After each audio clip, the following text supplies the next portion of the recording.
மாசம் வந்து திடீர்னு ஒரு வெள்ளிக்கிழமை நைட்டு ஒரே வாமிட்டு, தலை சுத்திட்டு எழுதவே முடியல. அப்புறம் வந்து அப்பா சார் மூலமா மொபைல்ல வந்து ப்ரேயர் பண்ண வச்சாங்க. எனக்கு ஒண்ணுமே தெரியல. அப்பா காதுல வச்சுட்டு போயிட்டாங்க. சார் ப்ரேயர் பண்ணாங்க. ஒரு நினைவும் இல்ல. சார் பேசி முடிச்சுட்டு கூப்பிட்டுட்டே இருக்காங்க, ஜெயபாலனே ஜெயபாலன். எனக்கு கையில இருந்து போன் எடுத்து அப்பாட்ட கொடுக்க கூட முடியல. ஒண்ணுமே இல்லாம அந்த மறிச்சவளை போல அதனால கடந்திருந்தேன். அப்புறம் சரி சார் பேசின உடனே தான் ஒரு உற்சாகம் வந்துச்சு. ஆனாலும் சரிட்டு ஹாஸ்பிட்டலுக்கு கூட்டிட்டு போனாங்க. அங்க போனா அவங்க ட்ரிப்ஸ் போடணும், அட்மிஷன் போடணும் அப்படின்ட்டாங்க. அதுக்கப்புறம் சரி சப்பா 2 சின்ன பிள்ளைகள் இருக்கு எப்படி அப்படின்ட்டு, அதுக்கப்புறம் தம்பி தங்கச்சி எல்லாம் அங்க ஹாஸ்பிட்டல்ல இருந்து ப்ரேயர் பண்ணோம். சப்பா சீக்கிரம் வீட்டுக்கு போயிடணும், சரியாயிடணும். ஆனாலும் அங்க போய் 2 வாட்டி வாமிட் வந்துச்சு. அவங்க வந்து வாமிட் வரக்கூடாது, அதனால பார்த்துக்கிட்டு நம்ம இல்லைன்னா ஜிஹெச்சுக்கு திருச்செந்தூருக்கு அனுப்பிடுவோம் அப்படின்ட்டாங்க. ஆனாலும் ஏசப்பா நான் வீட்டுக்கு போகணும் அப்படின்ட்டு அவங்க அப்புறம் அனுப்பிட்டாங்க. வீட்டுக்கு வந்து வாமிட் வந்துச்சு. அதுக்கப்புறம் சரி மாத்திரை போட்டுட்டு படுத்தேன். அதுக்கப்புறம் அந்த இது அட்ரஸுக்கும் கொடுத்துட்டாங்க.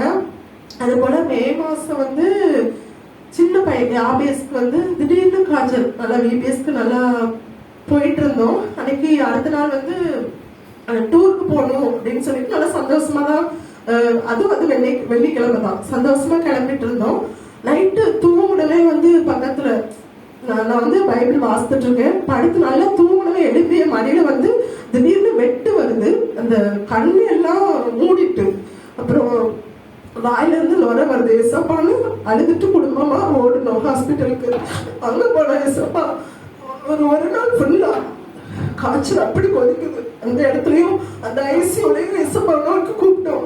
ஏசப்பா எனக்கு எவ்வளவு அற்புதமாக அப்பமா சொன்னாங்க, ஏசப்பா நாங்க ஸ்கேன் எடுத்து பார்த்தோம். ஆனா நான் ஸ்கேன் எடுக்க போகும்போது ஏசப்பா அப்படின்ட்டு ப்ரேயர் பண்ணிட்டு போனேன். இது வந்து இந்த இது நான் ஒரு நாளும் பார்க்க கூடாது அப்படின்னு சொல்லிட்டு விசுவாசிச்சுட்டு போனேன்.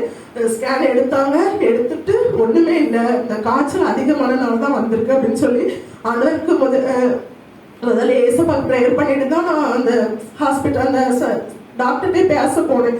எனக்கு காலையிலேயே ஏசப்பா எனக்கு சொல்லிட்டாங்க அவனுக்கு இது மாதிரி வராது அப்படின்னு சொல்லிட்டு. அதே மாதிரி டாக்டரும் அற்புதமாக ஒரு ப்ராப்ளம் இல்லை அப்படின்னு சொல்லிட்டு அந்த ஒரு நாள் இந்த விபிஎஸோட ஃபைனல் டே ப்ரோக்ராம ஏசப்பா அவனை அழைச்சிட்டு போய் அந்த ஊழியத்தை ஆண்டவர் எனக்கு நிறைவேற்றி கொடுத்தா.